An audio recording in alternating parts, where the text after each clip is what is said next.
फ़िज़ा 28 तारीख को रात में बताते हैं कि चली गई थी। उसी रात में 12 बजे के बाद पुलिस चौकी से फ़ोन आता है तो समीर यहीं पर था।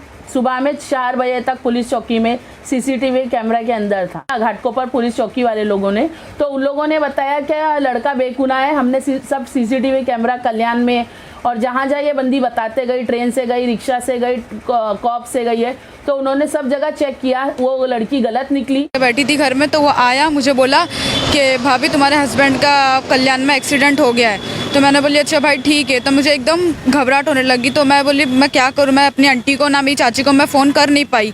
उस वक्त मुझे कुछ समझना नहीं था। तो मैं बोली भाई आप कैसा जाएंगे? तो उसने बोला भाभी चलो कल्याण जाएगी। तो मुझे रास्ते भर में उसको पूछते पूछते गई कि भाई अपन कैसा जाएंगे कल्याण? तो बोला चलो मैं लेके चलता हूँ। तो हम लोग कल्याण स्टेशन तक के पहुँचे। फिर हम लोग स्टेशन पहुँच के वहाँ बैठाया उसने मुझे। बाद में मुझे उसने कोल्ड ड्रिंक ला के पिलाया। तो मुझे वो पीने के बाद में मुझे एकदम बेसुध हो गई। मुझे बेचैनी बहुत होने लगी। तो मैं बोली भाई मुझे बेचैनी वगैरह हो रही है। तो उसने बोला कि हाँ भाभी मुझे दवाखाना लेके जा रहा हूँ। तो मुझे उसके बाद में कुछ फ्यू मिनट्स के बाद मुझे बाद में होश आया। तो मैं एक झोपड़े में थी, मेरा हाथ पैर पूरा बंधा हुआ था। फिरोजा जी, 28 मई को फिजा का किडनैपिंग का रेप समीर पर आरोप लगता है जी। तो वो टाइम पे समीर, जब लड़की किडनैप हुई थी तो वो टाइम पे समीर कहाँ मौजूद था? मैं आपको बता दूं कि फ़िज़ा 28 तारीख को रात में बताते हैं कि चली गई थी। उसी रात में 12 बजे के बाद पुलिस चौकी से फ़ोन आता है तो समीर यहीं पर था। सुबह में 4 बजे तक पुलिस चौकी में सीसीटीवी कैमरा के अंदर था। 30 तारीख को भी जब पुलिस ने बुलाई तब वो बच्चा हाजिर हुआ और वहीं था। वो 2 तारीख ये बता रहे हैं करीम शेख के 29 तारीख का मैटर है और 2 तो आ गई। वो 2 को नहीं आई है वापस, वो 1 तारीख के रात में आई है 9:30 बजे। तो ये लड़की का मालूम कब पड़ा कि लड़की किस वजह से झगड़ा करके गई या किडनैप करा था समीर ने? उसकी मालूमात हमको कुछ नहीं मिली है। पुलिस ने जैसे मतलब बताया, उन्होंने इन्वेस्टिगेट किया घाटकोपर पुलिस चौकी वाले लोगों ने, तो उन लोगों ने बताया कि लड़का बेगुनाह है। हमने सब सीसीटीवी कैमरा कल्याण में और जहाँ जहाँ ये बंदी बताते गई, ट्रेन से गई, रिक्शा से गई, कॉप से गई है, तो उन्होंने सब जगह चेक किया, वो लड़की गलत निकली।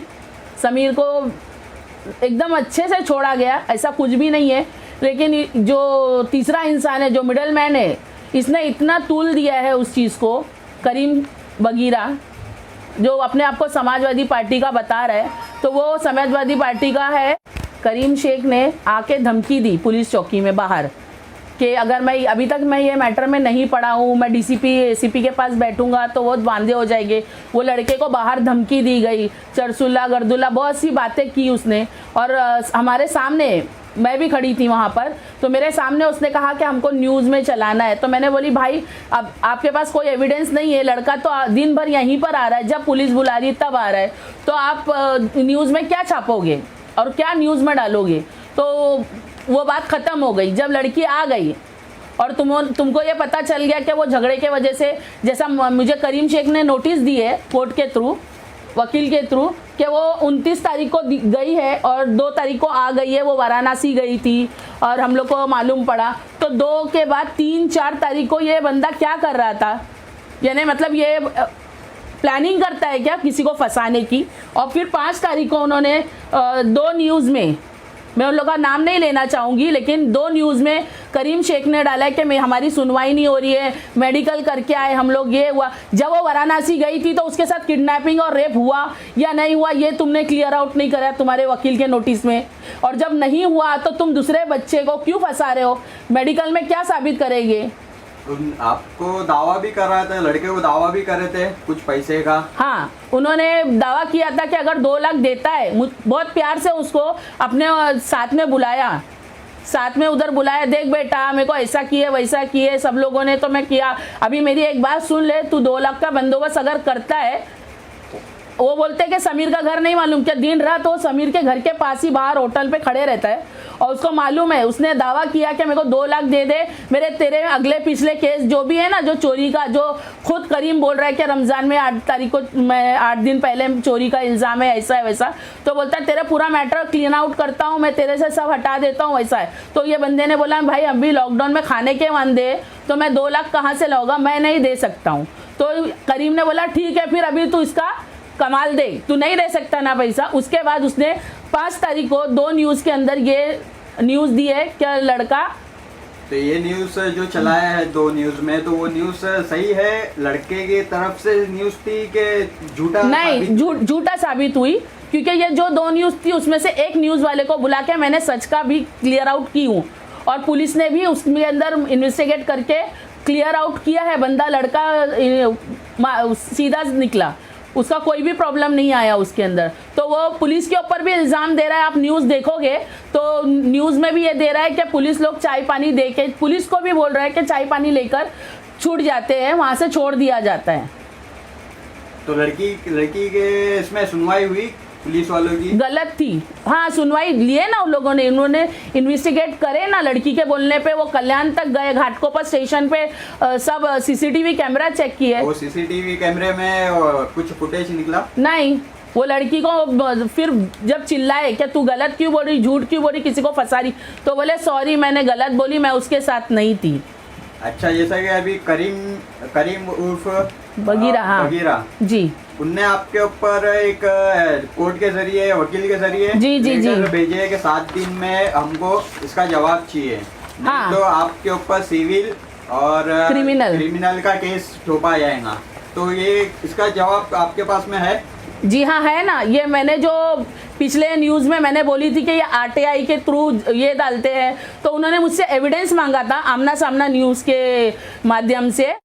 फिरोजा टीचर, ये देख लीजिए, मेरे एडवोकेट ने आपको नोटिस भेज दिया है और 7 दिन में इसका आप जवाब दो, एविडेंस दो, प्रूफ करो कि मैं किससे खंडनी लिया, मैं किससे पैसा लिया, विथ कॉल रिकॉर्डर या सीसी कैमरा विथ एविडेंस। उसकी भी इंक्वायरी होगी, आप जो पेश करेंगे।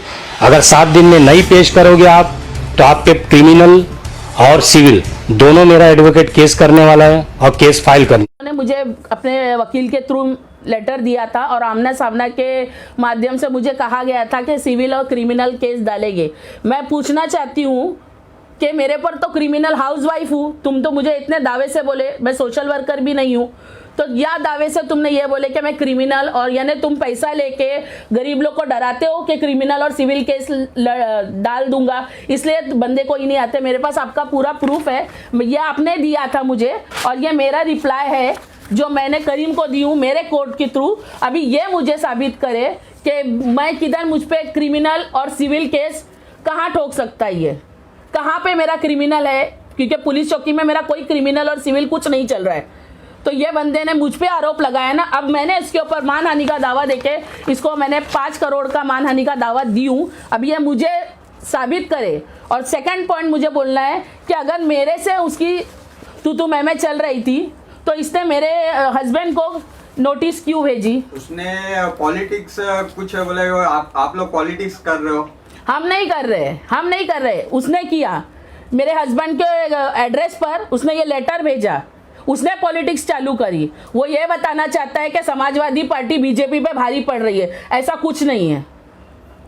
एक हाउसवाइफ से तू डर गया और तू पॉलिटिक्स खींच रहा है इसके अंदर, हम नहीं खींच रहे। और उसकी तमीज देखो कि एक औरत से बात कर रहा है आमना सामना टीवी, ये औरत मेरे को बता दे वो ऐसी है वो वैसी है, तू ये सब बता रहा। हमारा किडनैप और रेप का केस चल रहा है, मानहानि का दावा का केस चल रहा है, तो तू उसमें बता रहा है कि मैंने लॉकडाउन में इतना किया उतना किया। तूने अपने पैसे से नहीं किया है करीम शेख, आपने अपने पैसे से नहीं किया है, वो किसी ने आपको मदद की है तो आपने लॉकडाउन में ये सब काम किया है। और मेरे पास है ना आपके खिलाफ इतने सबूत आए हैं, जो बीसी का पैसा है जिसका आपका रखा है, ऐसा मुझे देखो इतना पेपर आए हैं आपके खिलाफ। और मैंने ये सब एसीपी डीसीपी का जो तुम धमकी दे रहे थे ना मुझे, मैंने सब डाल दी हूँ। ये देखो नोटिस है, मेरे अकेले के पास ये एविडेंस नहीं है, ये आपकी कंप्लेंट है ना, जो आपका ग्रुप है जिसका मैंने नाम ली थी, तो आपने बहुत प्यार से उसका नाम हटा दिए, कोई बात नहीं, उसके ऊपर भी कंप्लेंट बीजेपी ऑफिस से गई है और ये देख लो मैंने सबके पास भेज चुकी हूँ, ठीक है।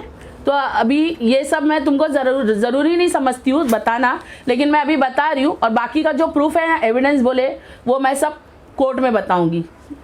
ये फिरोजा शेख एक सोशल वर्कर बोल रही है अपने आप को, वो सोशल वर्कर नहीं है, वो एक हाउसवाइफ है, वो एक टीचर है, उसके पीछे बड़ी राजनीति पॉलिटिकल पार्टी है, इलेक्शन नज़दीक आ रहा, मेरे को बदनाम किया जा रहा है। आपको बोलेंगे टीचर है, हाउसवाइफ है, तो आप सोशल वर्कर है, आप तो बोल रहे थे जी।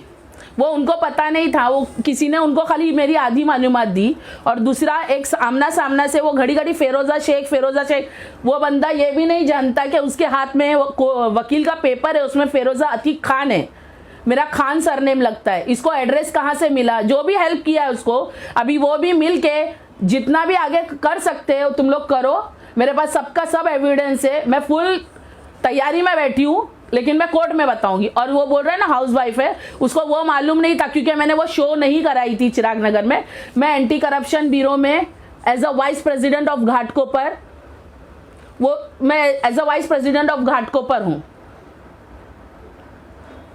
और सेकेंडली राष्ट्रवादी कांग्रेस में मैं तालुका उपाध्यक्ष हूँ, एज अ वाइस प्रेसिडेंट उधर भी हूँ। तो ये मुझे बंदा बोलता है कि मैं हाउस वाइफ हूँ, ऐसा कहाँ लिखा है? अगर मैं हाउस वाइफ भी हूँ तो ऐसा कहाँ लिखा है संविधान में कि अपने घर वालों के लिए और सच के लिए कहीं नहीं लड़ सकते?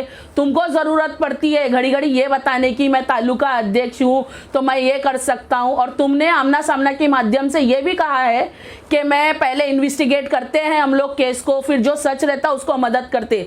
तो क्या समीर और फिजा के केस में आपने इन्वेस्टिगेट नहीं किया? 28 से 29 1 तारीख आप बोलते 2 तारीख को आई, तो आपने 4 दिन के अंदर कोई इन्वेस्टिगेशन नहीं किया। 2 तारीख को आने के बाद 3 4 5 4 दिन 5 दिन आपके पास बचते, तभी आपने इन्वेस्टिगेट नहीं किया। आपका चालाकी ना आपने अपने हाथ से अपने मुझे दे दियो। अभी अपना न्यूज़ देखो और देखो वहाँ पर क्या क्या गलती हुई है, और तुमने मेरे को क्या धमकी देते हो, हाउसवाइफ है बोल के हल्के में लेते हो। अभी देखो डायरेक्ट हम लोग मिलते हैं कोर्ट में।